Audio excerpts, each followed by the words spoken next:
Welcome back to the California Conversation. I'm Tess Abraham.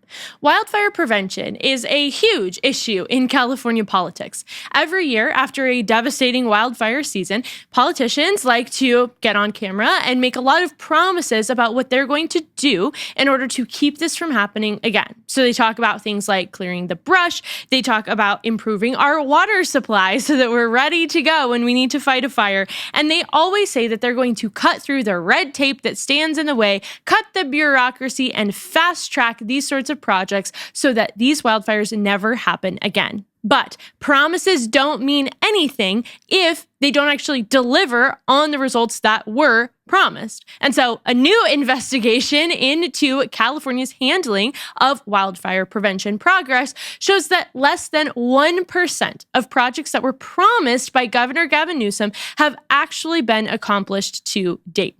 At some point, we just have to stop calling it failed leadership, and we have to start calling it what it is: lying. It does not stop at the state level. It absolutely impacts you today. And so we are breaking it all down. But before we get started, make sure to like this video, subscribe to this channel if you haven't already, and ring that notification bell so that you stay up to date on all things California politics. And this show would not be possible without our amazing brand partners, one of whom is Amalo. Amalo is a great little family-owned company right here in the United States. They create high-quality skincare products that you can feel good about putting on your body. Specifically, they like to use grass-fed, grass-finished tallow in their products that moisturizes your skin without any toxins. I personally love their tallow products. I use their tallow deodorant. I use their tallow every night on my face. It is just the best. So you should check them out. You can click my link below, or you can use my code in order to shop through them, get 15% off your order, and to support the show. So when it comes to wildfire prevention,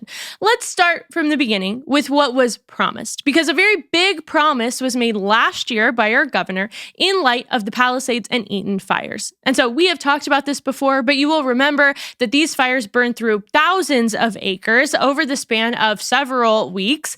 And from that, people lost their homes, damage was done. The entire community of Pacific Palisades was just burnt to the ground. And so in light of that, there was calls for action. Action needed to be taken, not only to clean up what had been done, but also to prevent it from ever happening again. And so in March of 2025, just months after these devastating fires, Governor Gavin Newsom declared an emergency declaration on how he was going to cut the red tape and move forward a lot of the prevention projects that need to be done around our state in order to really get rid of the fuel that fire burns off of before fires even begin. So what were some of these projects and things that were promised? Well, they included things like fast-tracking brush clearance. So getting rid of all of the random brush that is around that goes up as kindling for fires. Forest thinning. We have a lot of forests. And so going through and getting rid of, again, dry or old brush, thinning it out.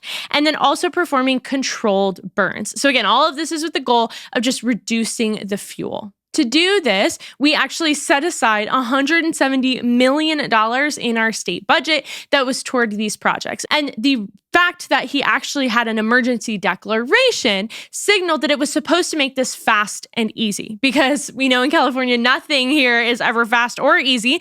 And so it was supposed to fast track it. It was supposed to cut any sort of regulations that stood in the way. It was supposed to provide an exception for a lot of these projects to get done without having to comply with things like CEQA.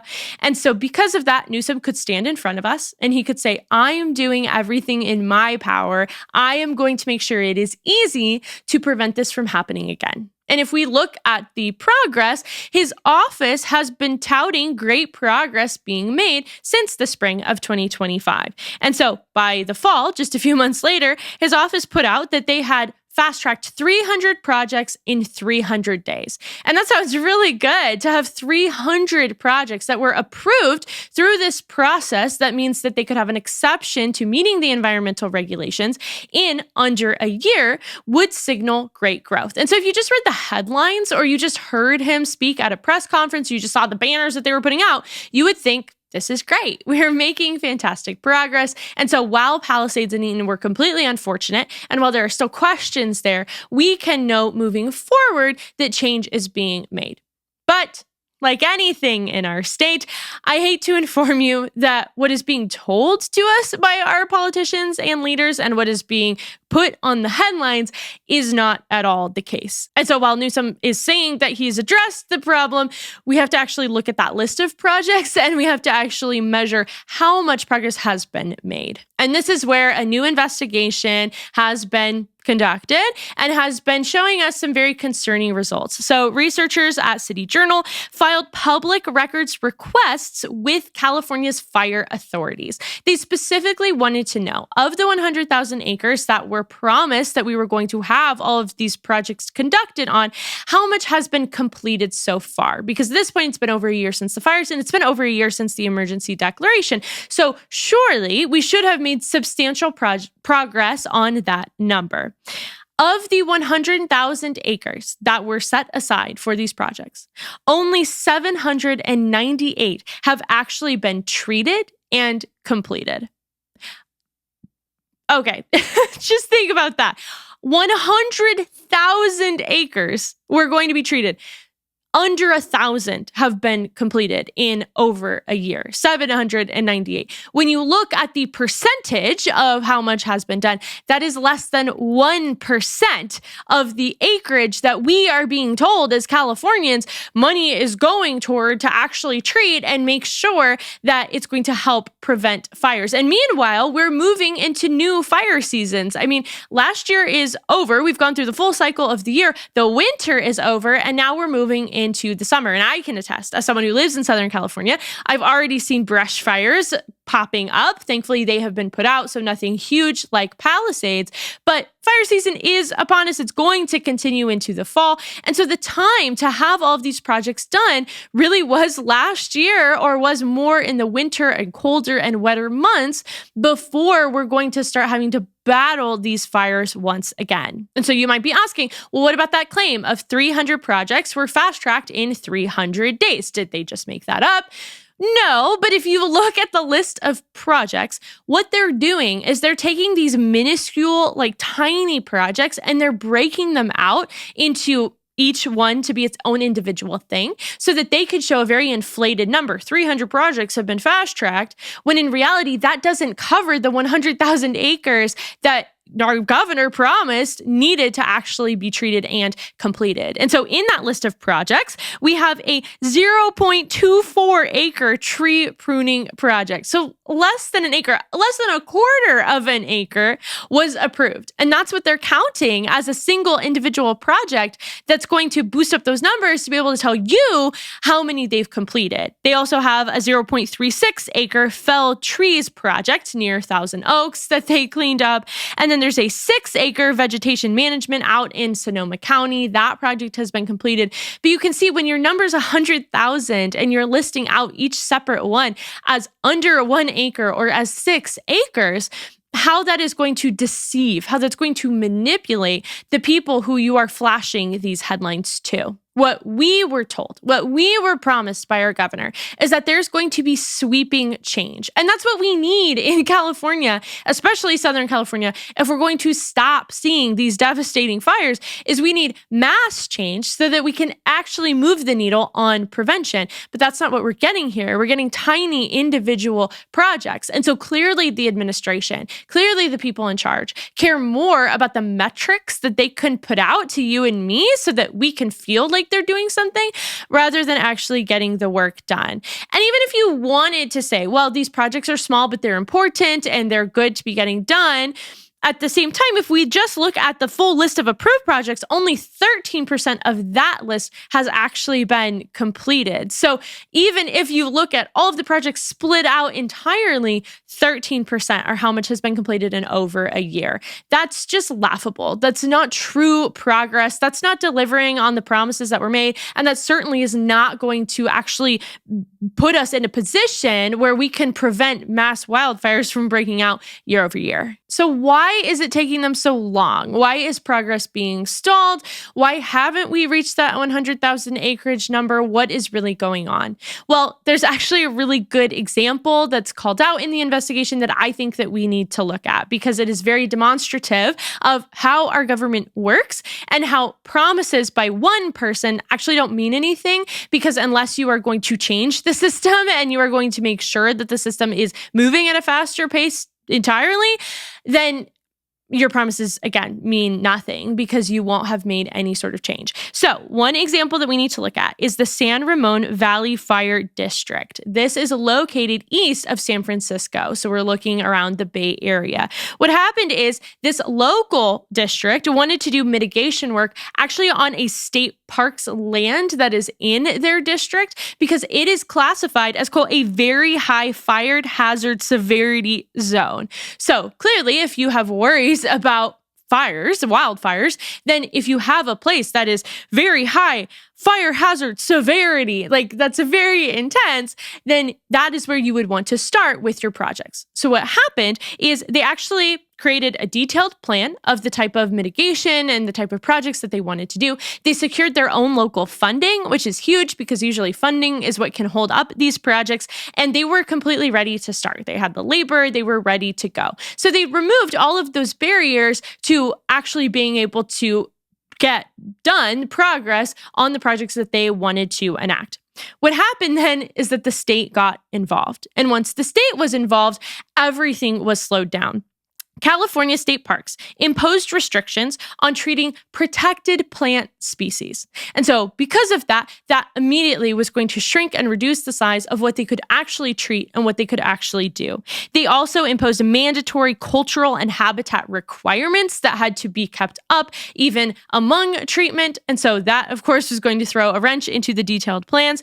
And then they imposed oversight fees that were so burdensome that of the money that this district actually spent on these plans, 75 cents of every single dollar in the budget went to compliance costs rather than the actual costs of the fire prevention work that was being done, which is so mind-blowing and ridiculous because to think that 75 cents of your dollar, which is 3/4 of the dollar, is going toward compliance fees instead of them being able to spend the money, the funding that they had secured on actually just getting the work done, speaks volumes to what our state actually prioritizes and shows us what the real issue is here. Because once the state stepped in, they gave so many environmental regulations, they gave so much that they were required to do that it made the work impossible. And so the outcome of this is that they originally had 300 acres planned, which is great for one district that they are going to tackle 300 acres. They could only complete work on 22 of those acres because of all of these requirements that were imposed upon them. It's so ridiculous and it's so frustrating because you see the hypocrisy that our governor will stand up there and he will say, I'm fast tracking everything. I want you to be able to have an exemption to things like CEQA. And so I want you to be able to go in and clean up the places in your district that pose great risk to your residents, that have great fire hazard. He says that and he expects you to believe him. And then you go and you actually apply and you actually put work into getting a project done. And another state agency walks in and slaps you with fees and slaps you with requirements that maybe weren't under CEQA, but were surely under something. And so because of that, now you can't actually get the work done. It's so maddening. And I'm really not sure what it matters about protecting certain plant species if it's all going to burn down. We should care more about treating the area to prevent wildfires or to reduce the impact of a fire rather than being so concerned with certain protected species that we just let them burn. Because if we let them burn, they're gone anyway. This is what happens when ideology is put over pragmatism. The state is actively stepping in to slow down these projects, to make it so difficult that their own districts cannot step in to help protect their people and to clean up land where their people are living so that they don't have to live in fear of wildfires. And the governor is directly the head of these state agencies. And the governor, when he says he's going to do something, should do it to the full extent. And so he can't, on one hand, claim that he is stepping in and he is taking action, and then on the other say, well, it's not my fault. I can't dictate what all the agencies do. You're the governor. If you're really going to make change. Don't make excuses. Now, to understand why all of this is really happening, what the regulatory burden really is in California, we have to understand two things. We have to understand CEQA, which I have talked about before, but we need to look at it more, and we have to understand the budget. Those two places are where the biggest constraints are, where there are bottlenecks and where there are things that are being slowed down. So CEQA, just to remind you, stands for the California Environmental Quality Act. This is our state's main environmental review law.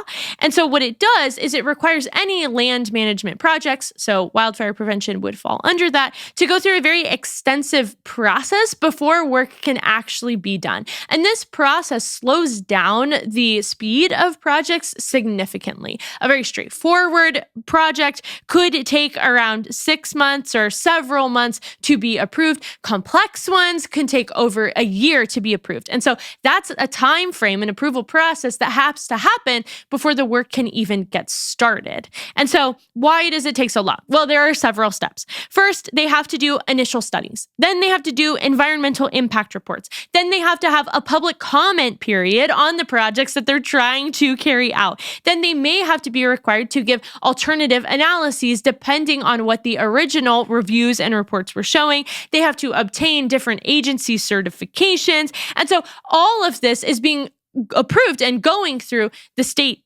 agency, through the state, which is a very bureaucratic system and is going to be slow. It's going to take time. And it's also been reported that it's incredibly inconsistent in what they're looking at from project to project. So what happened is most people realized that CEQA is an absolute pain, that all of this approval process and the slowing down the projects means that we are not going to be able to take actionable, tangible steps toward wildfire prevention within a year, because it may take over a year to even approve projects to begin. So what the emergency declaration that Newsom put out was supposed to do, is supposed to mean that you could skip CEQA entirely. So projects would be able to apply for an exemption. It would be able to skip all of this approval process, and then it could get started. But there were a few problems with that, because one, it was presented as bold action, but it was actually limited to projects that were under 3,000 acres. And so there are projects under 3,000. We see there are projects of just a few hundred.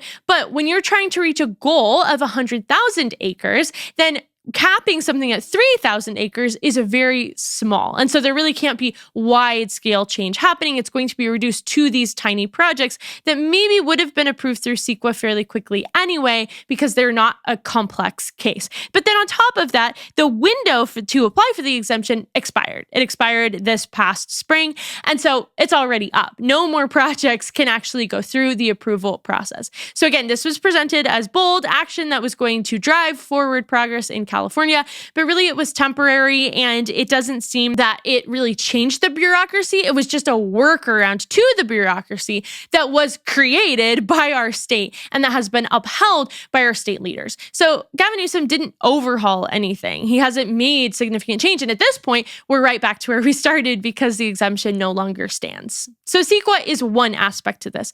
But the other aspect that we have to look at that often goes overlooked is the budget, because money tells you everything about someone's priorities. And especially in a state or in government, it tells you everything about the policy priorities when it goes to where the money is going. So what we need to understand is that under Gavin Newsom, under the years that he has been governor, our state budget has expanded enormously. It has grown by over $106 billion. And so this year, for the 2026 to 2027 budget, we are at a record-breaking amount of $355 billion. That's so much money to be spending on a state. Now, funding for wildfire prevention and for projects like the ones that we discussed has moved in the opposite direction. So while Newsom has increased spending overall, while he has grown the budget massively, wildfire prevention spending has actually gone down year over year. And so in 2022, it was at its peak state. It was funded with $1.1 billion. But by this year, by 2025, I believe the 2025 to 2026, it was down to $620 million. So it was nearly cut in half from what it had been a few years ago, which just doesn't make sense given the larger fires that we have had more recently. And then when it comes to our proposed budget for the upcoming fiscal year, it has once again been cut down to $457 million.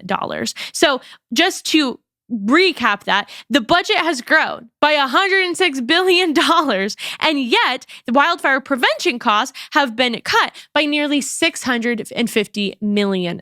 And so that tells us, again, where the priorities lie. Gavin Newsom will put funding toward all sorts of social programs and other things that we talk about frequently on this show. But when it comes to wildfire prevention, which everyone realizes is a huge problem for our state, we are cutting the spending there. I don't see how that makes any sort of sense. These are choices, and these are choices that reflect the priorities of our leadership.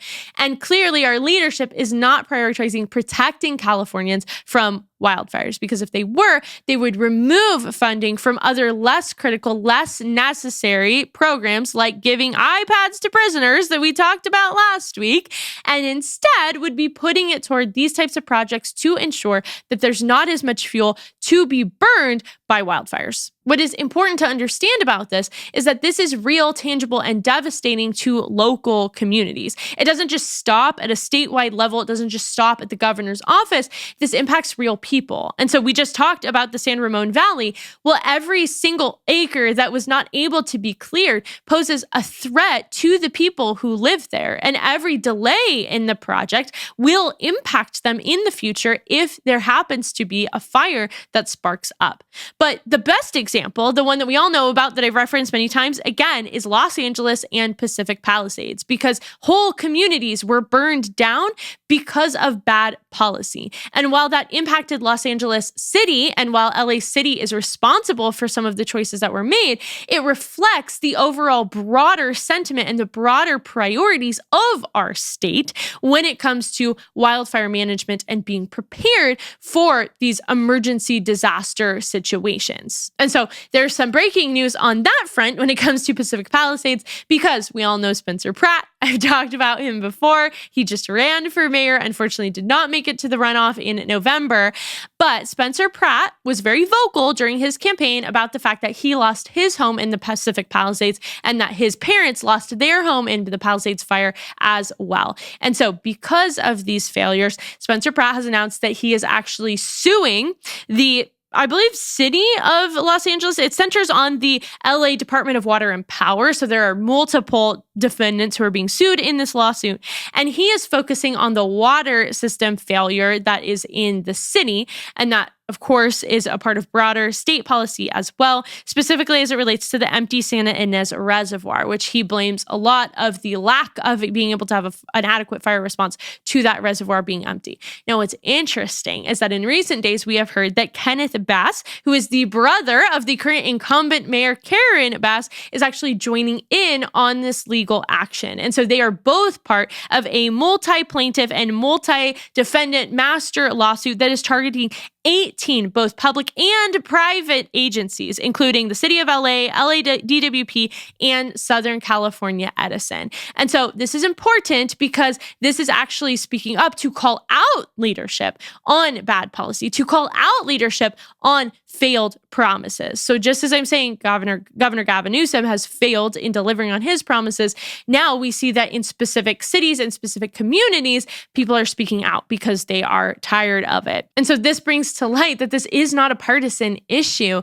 This should not be about conservative or liberal, Republican or Democrat. This is just straight up completely failed leadership that we need to hold accountable. But it doesn't just stop at the state level. It doesn't stop at the city level. It's all of it. Every single leader needs to be held accountable for the promises that they do not deliver upon that then hurt the people who are under their jurisdiction. So here's where we stand more than a year after the fire. Less than a dozen homes have been rebuilt out of the 16,000 structures destroyed. CEQA is still intact and that exemption is expired, so nothing will be fast-tracked any longer. Wildfire prevention funding is being cut while no progress is being made on this 100,000 acres. Less than 1% has actually been cleared. Karen Bass is running for re-election in a city where she burned down an entire portion of it, and Gavin Newsom wants to be president someday. So I don't think we're doing too great. I don't think on the wildfire front that it really is a great track record for our leaders or that we've made significant progress despite what they like to claim